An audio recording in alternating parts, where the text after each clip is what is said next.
forcément dans la signature. La question, c'est dans la volonté.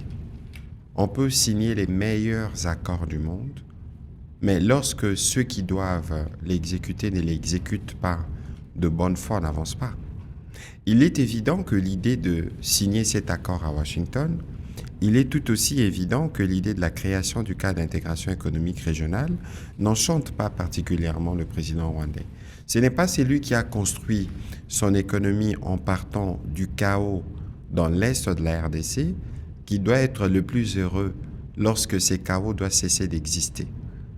C'est en réalité l'embarras dans lequel le président Kagame se trouve, parce que pour lui, l'état idéal de choses, c'est l'état actuel, où il y a des morts, où il y a une occupation d'une partie de notre territoire, où il peut continuer de manière totalement inacceptable le processus de pillage et des mises à main sur nos ressources. Ce que Washington prévoit au-delà de la paix ou au-delà de la sécurité, c'est de tuer tous les réseaux illicites, de mettre fin à tout ce qui fait en fait la moitié du budget du Rwanda. Toutes ces activités de recel sur l'or et sur les ressources qui viennent de l'Est de la RDC. Mais dites-vous bien que le président Kagame ne peut pas être heureux en voyant cela. Mais n'oublions pas que nous sommes aux États-Unis. N'oublions pas que dans la stratégie américaine, quelqu'un me disait ici à Washington que pour le président Trump, c'est un peu la paix par la force. C'est un peu la paix par la force. Et donc, il faut compter sur lui pour qu'il utilise tous les leviers qu'il a à sa disposition pour permettre de dépasser ces caps de l'insécurité et d'aller vers le cap de la stabilité qui permettra aux Américains d'investir, parce que n'oubliez pas qu'il y a un enjeu pour les Américains de sécuriser les circuits d'approvisionnement des ressources critiques. On va y revenir justement, mais je reviens à ma question. Qu'est-ce qui va être fait? Qu'est-ce qui va arriver avant? Et qu'est-ce qui va être fait qui n'a pas été fait depuis le 27 juin dernier entre la neutralisation des FDLR, brandie comme première condition par le Rwanda, et le départ des troupes rwandaises du sort congolais, brandi par... L'élément qui change ici, je voudrais peut-être faire une économie de toutes les réunions qu'il y a eu de mécanismes conjoints de coordination de la sécurité créés par l'accord. Je voudrais peut-être faire une économie pour dire qu'au-delà du CONOPS, il y a un ordre opérationnel. Je voudrais faire une économie en disant que pour les FARDC, on a commencé les processus tout au moins dans les zones où on a identifié une forme des résidus des FDLR, la sensibilisation, parce que c'est ce que cela prévoit aussi l'accord. Et la dernière réunion du mécanisme conjoint prévoit que nous puissions passer à la seconde étape. Mais encore qu'il y a des difficultés parce que les gros des dispositifs des FDLR sont dans la partie sous occupation. Et maintenant, nous savons que la question des FDLR, comme la question du discours de haine, comme la question de réfugiés, c'est en réalité des prétextes ou des alibis. Parce que ces FDLR, il faut rappeler que c'est des Rwandais. Ces FDLR, à quel moment on arrive à évaluer qu'ils ont été totalement neutralisés lorsque pour le président rwandais, un seul FDLR signifie pour lui un problème. Mais ces prétextes, ils ont réussi à le mettre dans l'accord, monsieur le ministre. La question, ce n'est pas de réussir de le mettre dans l'accord, forcément non. La question, c'est comment on s'engage à faire en sorte que cet accord produise du résultat. Alors, si lui, le président rwandais, n'est pas de bonne foi, ce qui est clair, mais je crois que le président de la République, dans les discussions avec le président Trump, il doit avoir démontré cette mauvaise foi. Et il ne faut pas oublier qu'il y a des services de sécurité, notamment américains, qui suivent la situation sur les terrains. Ici, il faut compter sur l'engagement qui a été pris hier. Ne pensez pas que c'était simplement une cérémonie protocolaire, mais c'était une cérémonie qui dépassait les cadres protocolaires et qui dépassait même le cadre bilatéral. On a eu dans la salle le président angolais, Union africaine, Angola qui était médiateur, le président du Kenya, du Burundi, du Conseil, le ministre du Togo, et toutes ces personnalités qui étaient là n'étaient pas là que pour voir la signature. Ces personnalités sont là depuis le début des différents processus. L'Afrique n'a jamais réussi, avec ses présidents, avec ses personnalités, à résoudre ce conflit. Mais la question, vous parlez de Washington. Je ne voudrais pas, moi, rappeler ce que représentent les États-Unis aujourd'hui dans les mondes. Parce qu'il est évident que le président Kagame, en ne venant pas à Luanda le 15 décembre, a totalement saboté la médiation africaine. Nous n'y sommes peut-être pas encore. C'est peut-être pas le moment de revenir sur ces détails, mais il faut considérer que nous sommes devant la première puissance mondiale. N'oublions pas qu'il y a des sanctions qui pesaient notamment sur le numéro 2 de fait du régime rwandais, M. Kabarebe, qui a été remplacé à la veille de la signature du cadre d'intégration économique régionale. Et qui a bénéficié dans la foulée d'une nouvelle nomination. Oui, mais attention, ce ne sera plus l'interlocuteur pour tout ce qui concerne les questions d'intégration régionale, parce que les Américains ne viendront pas traiter avec un individu qui est notoirement réputé dans les invasions de la RDC, qui a été sanctionné. Ça, c'est une indication. Donc, après, on ne va pas rentrer dans la stratégie américaine sur comment ils vont s'assurer que la paix revienne, mais au moins hier, nous avions vu, au-delà des discours, un engagement présidentiel fort et du côté américain, et nous allons voir ce que cela va signifier dans les jours qui viennent. Qu'est-ce qui va se passer si, dans 72 heures, si au-delà, dans un mois, 2 mois, si comme depuis la signature de cet accord le 27 juin par les ministres des Affaires étrangères des deux pays, rien ne évolue sur le terrain, c'est-à-dire que le Rwanda ne retire pas ces mesures de défense que vous, gouvernement congolais, exigez? Je crois qu'il y aura des conséquences. Parce que la médiation américaine, autant elle est la médiation, mais autant elle dispose des leviers qui peuvent permettre non pas seulement d'évaluer les niveaux d'engagement des uns et des autres, mais qui peuvent aussi avoir d'autres types de moyens pour faire pression. Donc, l'idéal, ce n'est peut-être pas d'y arriver, mais vous avez suivi hier le président Trump, il a même parlé des justices. On va me dire que dans l'accord de Washington, on ne parle pas de justice. Mais pourquoi pensez-vous qu'il en a parlé? Parce que d'ailleurs, pour nous, et vous me donnez l'occasion de rappeler que l'accord de Washington ne doit pas être lu dans un cadre isolé. C'est un accord qui vient dans un contexte qui a été précédé notamment par la résolution 2773 adoptée à l'unanimité par les conseils de sécurité qui suppose un certain nombre de choses. Et nous, comme nous aimons à le dire, nous avons un front militaire, un front diplomatique, un front judiciaire, un front médiatique, un front économique, que sur le front judiciaire, c'est pas parce qu'on a fait l'accord que le front judiciaire est oublié. Et dans cet accord, il y a déjà un processus de vetting qui est mis en place lorsque, dans une des dispositions, on parle de l'intégration conditionnelle. Donc, il faut considérer que c'est une nouvelle fenêtre qui s'ouvre. Il existe déjà des mécanismes qui sont prévus par l'accord, mais cette fois-ci avec un engagement public présidentiel à haut niveau. N'oubliez pas que nous étions dans ce qu'on appelait avant-hier l'Institut for Peace, qui est devenu l'Institut Donald Trump, et donc dans la symbolique, la première action posée dans cet institut par les présidents Trump doit être suivie des conséquences. Si ce n'est pas suivi des conséquences, je doute fort que le président Trump ou toute l'administration américaine laisserait les choses en l'état. Monsieur le ministre, nous réalisons cette interview au lendemain de la signature de cet accord et donc nous avons eu le temps de parcourir les différentes réactions en international comme au niveau national. Le constat, côté congolais, dans l'opinion nationale, c'est le scepticisme. Parce que la RDC et le Rwanda ont signé de nombreux accords depuis plus de 30 ans maintenant, qui n'ont jamais été suivis des faits, parce que, alors que l'accord était signé, ça tirait encore sur différentes lignes de front, au nord comme au sud Kivu, alors que, au lendemain de la signature de l'accord, les armes ne se sont pas tues.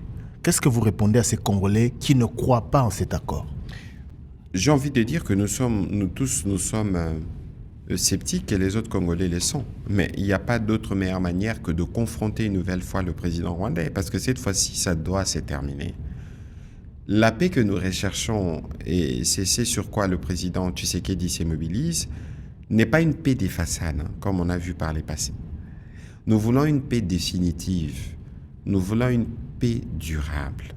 Et c'est même pour ça que dans la stratégie américaine, dans l'accord, il est même prévu qu'il y ait des investissements américains parce que, en parlant de causes profondes, l'une des causes profondes de cette guerre pour nous, c'est les pillages systématiques de nos ressources. Et l'accord prévoit non seulement que nous puissions recouvrer la souveraineté sur nos ressources, que nos lois prévalent sur ces terrains-là, mais l'accord prévoit aussi les conditions, si la paix est restaurée, de comment nous allons créer un environnement qui profite aux autres pays de la région, notamment le Rwanda, comme ce fut le cas avec la CEPGL. La démonstration a été donnée hier. Les scepticismes, oui, par rapport à celui que nous avons en face, mais on n'avait jamais autant eu, M. Thierry Kambundi, un tel niveau d'engagement du gouvernement américain. N'oubliez pas qu'au 27 juin, il y a eu l'accord et les 2 ministres des Affaires étrangères ont été reçus à la Maison-Blanche. 5 mois plus tard, ce sont les chefs d'État qui sont reçus. Alors, ce n'est pas simplement une question des photos. C'est une question ici qui engage la responsabilité américaine. Dans les réactions, moi j'ai vu des réactions des sénateurs américains qui rappellent que la paix signifie la cessation de l'occupation d'une partie du territoire. Justement, je crois que toutes ces choses sont connues, mais maintenant, il faut donner une chance à cet engagement renouvelé à haut niveau du président américain pour voir comment cela va se traduire sur le terrain. Mais je pense que au-delà de l'accord avec le Rwanda, nous avons, nous, signé un mémorandum qui porte notamment sur les questions de sécurité, un partenariat stratégique. Et vous savez que les Américains, d'un autre bord, ils sont très, je dirais pas pressés, mais ils ont besoin de sécuriser des ressources stratégiques. Vous savez qu'ils sont... on va en parler. Je fais la corrélation. Ouais. Ça veut dire que au-delà de ce qui s'est fait avec le Rwanda, dans ce qui s'est fait au plan bilatéral, la sécurité restera la condition. Parce que certaines ressources qui seront l'objet des discussions avec la partie américaine dans le cadre du partenariat stratégique sont situées dans la partie qui est aujourd'hui occupée. Je crois qu'il y a ici une double soupape, au-delà de la soupape prévue par l'accord avec le Rwanda, mais même dans l'accord bilatéral RDC-États-Unis, il y a donc un besoin pour les Américains d'être davantage impliqués pour la restauration de la paix dans cette partie de nous. Aux États-Unis d'Amérique, la milice de Paul Kagame, les Rwandais ont voulu troubler l'ordre, mais ils ont été arrêtés. Tokobeta Masolo. Ni les alliés collecteurs en ce moment aux États-Unis d'Amérique. Donald Trump qui fait appel à plusieurs présidents de répondre présent au niveau des États-Unis d'Amérique. Mbote Nabino ba papa, Mbote Nabino ba maman, Mbote Nabana Mboka surtout ya Congo. Oyo bazali ko vivre les lots, leur histoire. Bandeko ba Congolais na misu makambo ezali ya kobeba aux États-Unis d'Amérique. Voilà bandeko ba Congolais.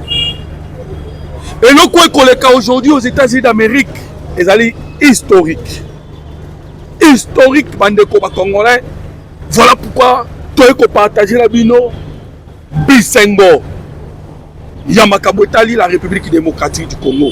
Mais plusieurs nouvelles bandeko ba Congolais vient de tomber au Tokosolana binongo awa nakacha émission.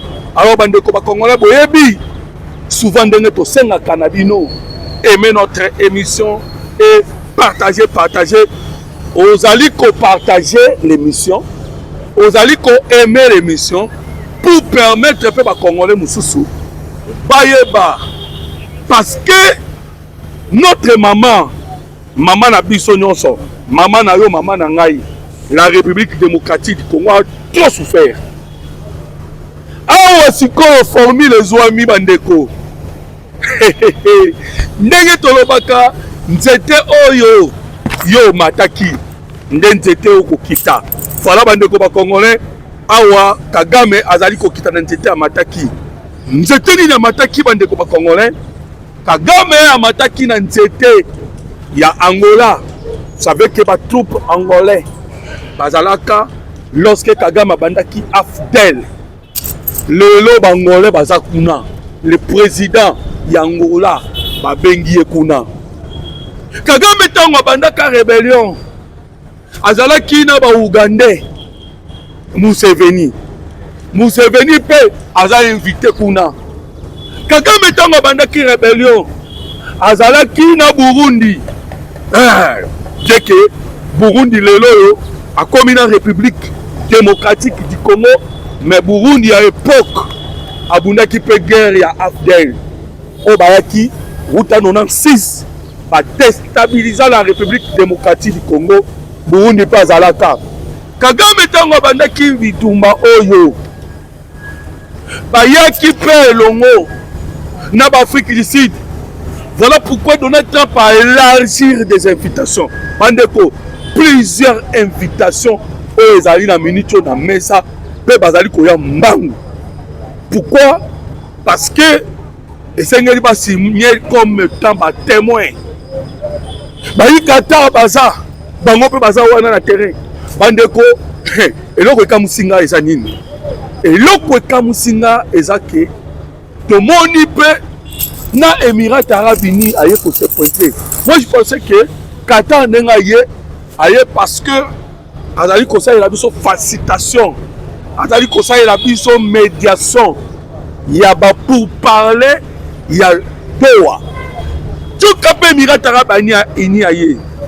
Bandeko, vous savez pourquoi Émirats Arabes Unis aye?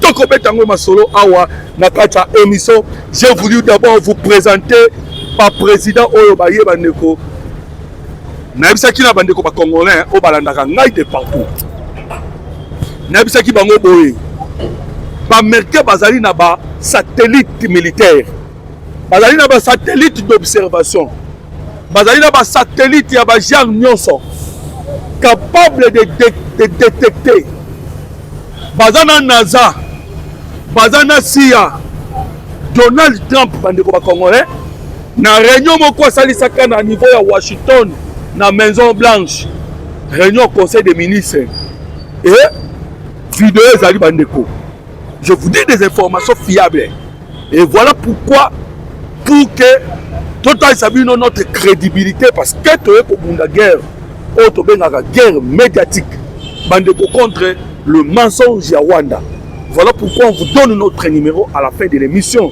Wana okoki ko benga on te donne la vidéo.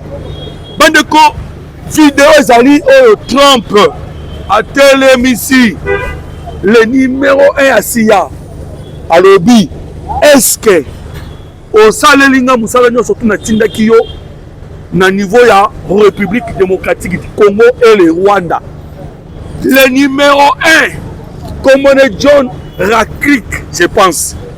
Alobi boye nous avons toutes les informations. Toi nango mukozi, mais toi nango. Paul Kagame a cause la surpris. Donald Trump a cause la biloko moko boye. Bandeko oto bengaka. Ya niveau likolo. Azo sala ba événement oyo azo sala. A ko bloquer Paul Kagame bandeko. Kagame a kozana nzela ko kimate. Nous vous disons que Kagame a kokwea makale. Parce que les États-Unis d'Amérique ont des informations. Toutes les informations sont déjà dans le ça.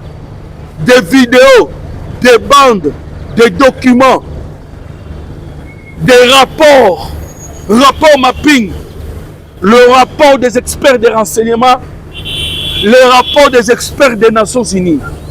Bandeko, babiloko ba human rights bakoma, ba Amnesty International bakoma, ba document tout Trump anango. Et à quoi bisa Kagame boye tala à côté la Kagame vidéo. Kagame a komona vidéo na niveau États-Unis d'Amérique. Oui, que Trump a tchaki déjà vidéo on a tiré kango Cyril Ramaphosa. Cyril Ramaphosa monaki vidéo. Tango luka wangana. Trump a tiré vidéo. Et au komona vidéo dans les États-Unis d'Amérique. Ba coacher la Paul Kagame ba vidéo pe a komona. Et kozala mis sur ba témoin et belé na ko betela o lisolo ya moko na moko pourquoi zali koya et pourquoi Donald Trump a bengi et le pourquoi. Awa tozali koloba bandeko ba congolais. Oyebi ke toyebisaki na bino ke Paul Kagame azali muto oyo ayekola talk and fight. Boyokanga na lobaka yango mingi parce que c'est le style oyo Paul Kagame ayekola. C'est style ezali nini? Bo solola, bo bunda. Bo solola, bo bunda. C'est ça Kagame. C'est pas pour rien Kagame lorsqu'ils ont des États-Unis d'Amérique a joué déjà à nommer James Kabarebe. Bande quoi congolais. Vous savez qui est James Kabarebe? James Kabarebe, c'est lui. Azalaka l'ancien chef d'état-major général à la République démocratique du Congo pour Bayakana Musée. Musée Ndem Tassalaka Tchaka chef d'état-major général Awa. C'est l'ondenge Bayokana Paul Kagame. Et c'est lui aussi, lorsque Moussa Lobaki, on se trouve à étranger ou des Rwandais, ils ne pas là, il n'y a pas de ça RCD, qui colle sa rébellion. Créer qui Aftel, il y a la RCD. C'est James Kabarebe, qui a Paul Kagame à Washington. James, on nommé James Kabarebe. Et qu'on a nommé maman James Kabarebe bandeko ba congolais mbala moko rébellion AFC M23 ba bimi je vous dis nanu tobunda bitumba nanu ndenge tobundi lobité bandeko ba congolais bitumba bunda milobe ezali spectaculaire. Kagame a voulu recevoir une victoire. Système Yambeli à ce moment Congo. Donc de Washington, il y a une recrutement du jamais vu. A qui récupérer par expert militaire na Mozambique. A joué dans la République centrafricaine. A joué sous la jeune à Washington. Na Kigali. A qui récupérer ancien généraux na oya uta na bango misuku bakoma mikolo atindi bango na Bukavu elongo na Sultani Makenga apesi bango ordre bazo Uvira bande ko ba congolais ezaki lobi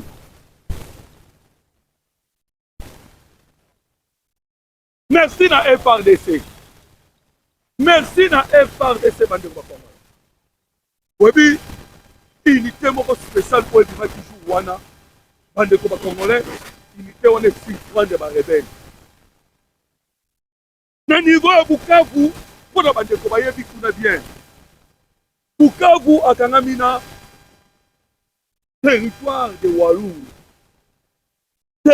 Walungu de soko keboye omoni mamoko Dimbira oyo yokaki ba retiraki ba benaki le général Pacifique Masuzu pour la site na yango c'est là où est Zimbira mamoko moni katika ma après katika de mamoko ke komona bande ko ba congolais mwenga parce que katika eza déjà na mwenga Walungu mwenga et souena bango za ki ba koma na mwenga sans o nzela ya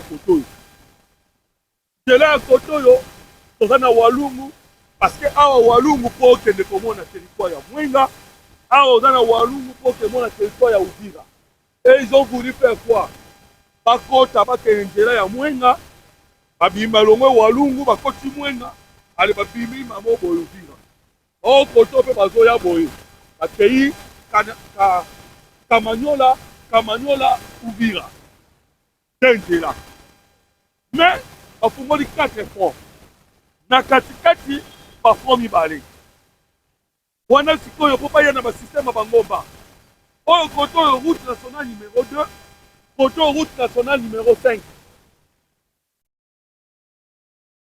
Photo sur la Camagnola passe Bachaki passe la bango. Et ça à 55 km na Bukavu. Photo Ndimbi rappelle à 55 km. Maintenant bandeko. Recrutement Paul Kagame à Salaki. Pour ça na Salaki a encerclé Uvira. Il a lancé bataille. Ok. Quand on coach à Basoda, drone est mon aïe. Andeko, Souko est mon nier. Mon nier Basoda n'est pas pour s'installer. Pas un objectif. Parce qu'il faut savoir que Nantela Oya Camagnola, Togoda de Ana Camagnola, l'on veut Bukavu comme Camagnola, Togoda Camagnola au Kenya Uvira, c'est juste 75 km. Nantela Oya Kotoyo, Andeko, c'est une affaire aussi, il y a 80 quelques kilomètres. On en a Banzela à Mouinda. L'objectif, pas au moins de centre, et permettre Bango va encercler Uvira parce que Uvira est centre de résistance. Une des questions à côté Katanga, c'est facile. Pourquoi il y a eu des Moïse Katumbi? Il y a eu des Kabila, Kuna na Katanga. C'est ainsi que le général Edi Kapeni, alors que Bitumba Oyo, nous devons faire tous les efforts. Panya Katanga. Si on a déjà passé Batinaki, Batunabango, Babombardaki, Bachaki Moto, on a dépôt, il y a armes à niveau de Lumbashi. Pour créer la peur, on a créé moi comme Dana. Alors, si vous voyez, dans le jour où elle a dit, pas attaquer ce qu'on ouvira, après ouvrir passoire, maman, maman, Katanga. Bandeko, Kagame se trompe les époques. Hein?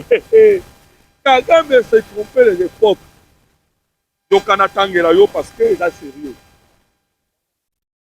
3h du matin, drone à Betty. 13h, drone à Betty. 14h, drone à Betty. 15h30, plutôt 15h50, drone à Betty. 18h, drone à Betty. Quand vous donnez un copain qui a un wana nyonso, par exemple, aïe, c'est lourd de pertes en matériel, bandeko, et personnel. Vous imaginez, par exemple, quand il y a nenge baoya, bazoya mobimba. Et oui, Kagame, abunara toujours dans le système. Si ayaki, alobaki boye. A attaqué le système de débordement. Kotoyo a attaqué le système de contournement. Le débordement avec Ami. Le contournement avec Ami. Parce qu'il y a qui que Ozoua, Kokota Ouvira, le système d'infiltration de l'écatage. On ne pas Ouvira, pas Ozoayo. On m'a regardé dernièrement, non? Ayaki pour pas continuer Ouvira, Obokaki, Balobaki, Baboyaki général Gassika. Et parce que Bakotaki Ouvira dans le système de camouflage. Ils ont essayé ce système de camouflage, Bakota Ouvira. Et si ils ont débaillé sur le système de débordement, de contournement. Matanga na Rwanda. Alors, vous comprenez que Pierre Oyo Paul Kagame alukaki akoki yango te. Alingaki abeta eloko nsima mokongo. Il a signé, mais pour toi, il y a un résultat. Parce qu'il est déjà à Washington. Le président angolais passe à Kuna. Comme il est le président de l'Union africaine, voilà pourquoi ça Kuna. Le président angolais a déjà Kuna. Le président peut pas Nyansi, oui. O azali médiateur ye pas azali. Babengi pe mokonzi ya commission Union africaine. Union européenne dans tous. Union européenne dans tous à la photo. Yo Union européenne vanda awa solana na Jean-Pierre Mbemba. Solana Jean-Pierre Mbemba ayo kabakana yo. Parce que bandeko devait savoir que Union européenne azoswana Jean-Pierre Mbemba. C'est ça le président Tshisekedi. Ayebi que bango Union européenne mutu bazwaka Jean-Pierre Mbemba batie na prison pendant 10 ans. Voilà pourquoi le président alobi bino nde boswana Jean-Pierre Mbemba ayoka badoléance na bino. Totala soki tokosala bino nini. Et c'est Jean-Pierre Mbemba qui va écouter cela. Alors bandeko ya Union africaine bakoya. Omoni sikoyo ndenge l'équipe ekozala. Équipe wana ezokende ezalaka lokola basangisi EAC SADC na EAC. Plutôt CEAC, Communauté des États d'Afrique centrale, économique des États d'Afrique centrale. Donc bazui bayi Afrique centrale, bazui bayi Afrique australe, bayi kozwa bayi Afrique de l'Est. Bandeko, ça sera une grande réunion. Maman la réunion est à Washington. Et c'est historique. Bandeko, le président Tshisekedi est mon quoi l'Obiango. Alobi ngai nazali awa naosala le véritable déboulonnage. Ebi que déboulonnage à liboso salamaki. Bien moko le président lobaki. Déboulonnage à liboso salamaki. Donc si vous vous souvenez, et salamara le 14 décembre 2020. Parce que c'est que de Momaka Kataka Libala entre le M24 AFC Nakash. Lobby les 4 est commis. Déboulonnage Moussous Bandeko. Naoki bayo opposant, bazoya na ba biloko moko boya mike ya salité. Pona kolobako non. Tshisekedi a quelque signer lobaki a signer té. C'est parce que vous n'êtes pas informé. Voilà pourquoi vous dites des histoires. Là, on bien comprendre. Tshisekedi signe le cadre d'intégration économique. Parce que c'est là où ça fait débat. Tshisekedi signe le cadre d'intégration économique qui est modifié. Et dans le cadre d'intégration économique, Oyo bino bozaki koyoka te. Cadre d'intégration économique, Oyo boyoka ki. Tshisekedi aboyaka. Les Américains, bakendaki kosangana. Babandeli sous document. Na document babandelaki ya cadre d'intégration économique. Na kati na yango bandeko bachaki bakotaki CONOPS. Là j'informe bayi congolais oyo bazali ko douter o ba oyo bakritique de baki ko signer. Bazi CONOPS bakotso na cadre d'intégration économique. Et CONOPS ezanini. CONOPS ezali l'opération militaire oyo kosalama et permettre le retrait yaba militaire rwandais à son congolais et neutralisation yaba FDLR. Bah continuer ce qu'on a cadre d'intégration économique. Donc basangi si commerce, basangi si coopération, na sécurité. Bah tiens ensemble. Donc commerce au salama, ce qui sécurité côté. Ce qui sécurité quotidien, commerce au salama. Collaboration économique et au salama, ce qui sécurité quotidien. Donc les documents comme documents encore. Et le président Tshisekedi va signer. Il va aussi signer l'accord de Washington. Encore signer sous deal entre les États-Unis d'Amérique et la République démocratique du Congo. Alors, comprenez ce qu'on a dit comme Congolais qui a gagné. Ils ont un avantage à Nani. Bandeko. Ils ont un loco qui m'y a été. Même les Européens n'ont jamais permis la paix en RDC. Les Occidentaux n'ont jamais permis. Quand est-ce que la République démocratique du Congo a paix? Non. Même du temps de Mobutu, il y a eu des problèmes. Les problèmes sont là à ma casse. Bande comme Congolais. Alors, ce que mon île est là, Tokomi na point haut Tokomi, ils ont eu une grande victoire. Qu'on ne vous trompe pas. Tous une victoire à mon aîné. Dans la République démocratique du Congo. On va fêter. Mais on va fêter dans le thé. Ah, c'est vrai que ça a 40 jours. Tant beaucoup de après 40 jours, comme la moi secret. Mais d'abord, l'assassin, Ozaki Kobomabiso, dossier nécessaire les 4. Les 4, ils allaient lui voir, il y a M23. Baokunda Malobi les 4. Baokunda les 4 au niveau de Washington, aux États-Unis d'Amérique. C'est fini. Nous monitorons pas ici. Toutes les nations qui sont ici. Ce sont les nations qui nous ont déstabilisés. Le Burundi. Le Burundi, ils nous ont déstabilisés. Le Rwanda, l'Ouganda, le Kenya, la Tanzanie, Bandeko, la nation Afrique du Sud, Nigeria. Tous les Bambokawana ont déstabilisé. Voilà pourquoi Trump a bengi pe bango. Pour leur avertir, faites attention. Et le Trump en question de Koloba, il ne dépend plus aussi de lui-même. La décision a été sous pression de la religieux. Sous pression. Et dans le colon, c'est Dieu qui a permis maintenant que la République démocratique du Congo ait paix. Dans le colon, nous sommes tous Zambé.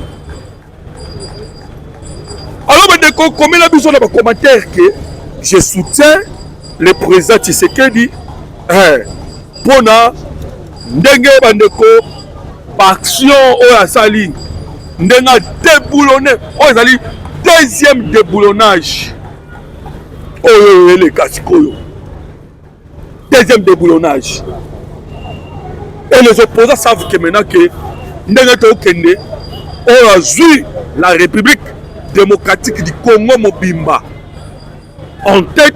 Celui-là maintenant qui devient puissant. Parce que la RDC est un pays puissant. Nous devons opposer à Kolenga. Moïse Katumbi a quoi il m'a calé. Ambongo a quoi il m'a calé.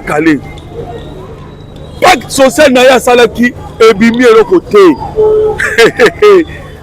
Tolobi Sakabatu, faites attention. Na moi na ya menisé.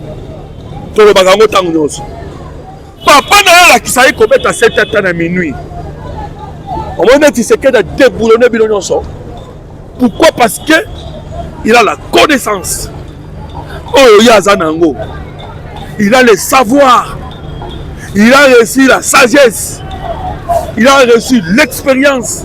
Il y a Kondo et Tshisekedi. Et les lois ont appliqué en nous.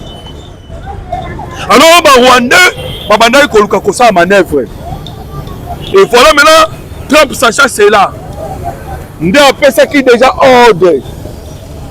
Dans tous les systèmes de sécurité et dans la déjà sur quoi liste. Mais il y a qui déjà que Kagame a préparé qui déjà. On va vivre dans les Congolais, mais on va Congolais qui. Comment les États-Unis d'Amérique n'a pas passeport, il y a des Congolais. Amérique déjà ça comment qui déjà document pour ba loko tabango, ba 38 000. Dans les Bélés, ce ne sont pas des Congolais. Nous vous disons, Premier Baja Paul Kagame, Alain Kozwa, Rwandais, Abengi Bango Banyamulenge, tant que Banyamulenge, Basengi visa, oh non, nous sommes discriminés. Voilà pourquoi on ne peut pas vivre. Nous voulons quitter, nous voulons fuir. Au moins une stratégie d'ailleurs. Et pendant 30 ans, à Memi Bango Bélé. Et Bélé on a même pendant 30 ans. Ndé azaki kosala ba manœuvre pour aluka ndenge nini très cher frère congolais à ça là à faire continuer la guerre. Mouvement oyo kaka na kombo ya Twiranareho. Mouvement wana Twiranareho. Oyo babengaka ya Banyamulenge. Mbongo nyonso bazwaka. Beta kaka Maho Peace. Maho Peace ces années. Maho Peace, c'est ce mouvement-là. Maho Peace, c'est ce mouvement-là. Mouvement oyo kaka Bayuwana, Bayuwanda, Basangana, Bandeko Bakongolais. Na mouvement wana. Bayuwanda, Basangana. Basangisaka mbongo.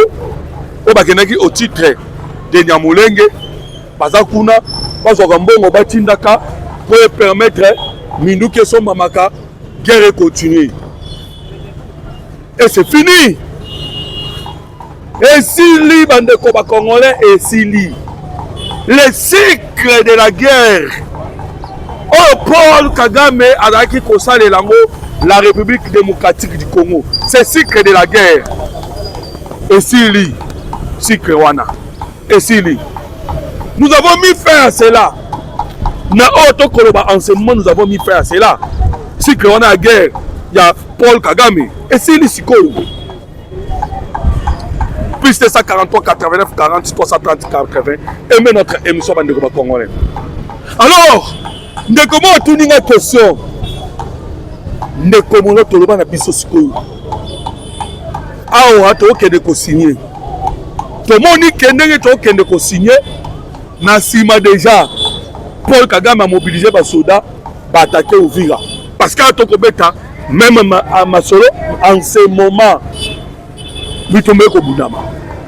Alors ndeko na lobby n'est-ce pas et kokoma après la signature de Washington et kozala ndenge moko na après la signature yoka mutuna est-ce que kozala bongo ndeko je te le dis hein, après la signature et kozala ndenge mona après la signature te Kagame kana zo kende ko signer azali ko kende ko signer l'acte de la mort Nassina Lobby. Il ne pourra plus encore soutenir le M23 matériellement, militairement. Pourquoi? Le satellite américain qu'on a mis en place pour surveiller tous les mouvements. Alors, ceux qui ont qui s'entêter, parce qu'il y aura des témoins, 8 chefs d'État et leurs représentants, pas qu'on a comme État témoin. Ceux qui Kagame a quitté, a continué toujours Nastine wana ya kosala la guerre parce que bakoyebi c'est déjà que tu signes le respect, il y a intégrité territoriale, tu signes le respect, il y a souveraineté nationale. Ce qui a continué bitumba yende ba rubomae obi sa vie minenga kufa kaka ba américain o ba ko soutenir ye ba on va dire qui. Voilà pourquoi tu dis que Kagame peut ce qu'a continué guerre. Et va appeler Kisaye. Kaka ba va appeler ce que Minduki. Bangone ba oliaye. Sachez que après la signature de l'accord de Washington entre la RDC et le Rwanda, après cette signature, Ndebokoya Komona dit le signalement entre les États-Unis d'Amérique et la RDC. Alors, les Américains déjà vont en Mbongo, pour que va investir. Kagame Sikoa Rosaloko a télémé le bango. Or, Kassa signé. Des gars Robetama. Voilà pourquoi on a eu que Paul Kagame ne sortira pas par la grande porte. Paul Kagame sortira par la petite porte. Pourquoi? Parce que si tu signes, tu respectes. Tu signes, tu ne respectes pas. On va t'écraser. Maintenant, mingi na bino bande konanga ba Congolais de partout, bozalaki ebele, bozalaki kolanda biso en direct na chaîne na bino, chaîne na biso, bozala toujours branché pour besoin kaba analyse fait ba information ya makambo etali la République démocratique du Congo, mboka na bino, mboka na biso. To pesa ki bino numéro na biso à téléphone. Contactez-nous, bande Congolais, pour que Botuna Mituna Oye Bozai Nango Bosenga et nous allons vous répondre et te partager des vidéos. Et le monde Congo et Kolonga. Que Dieu vous bénisse.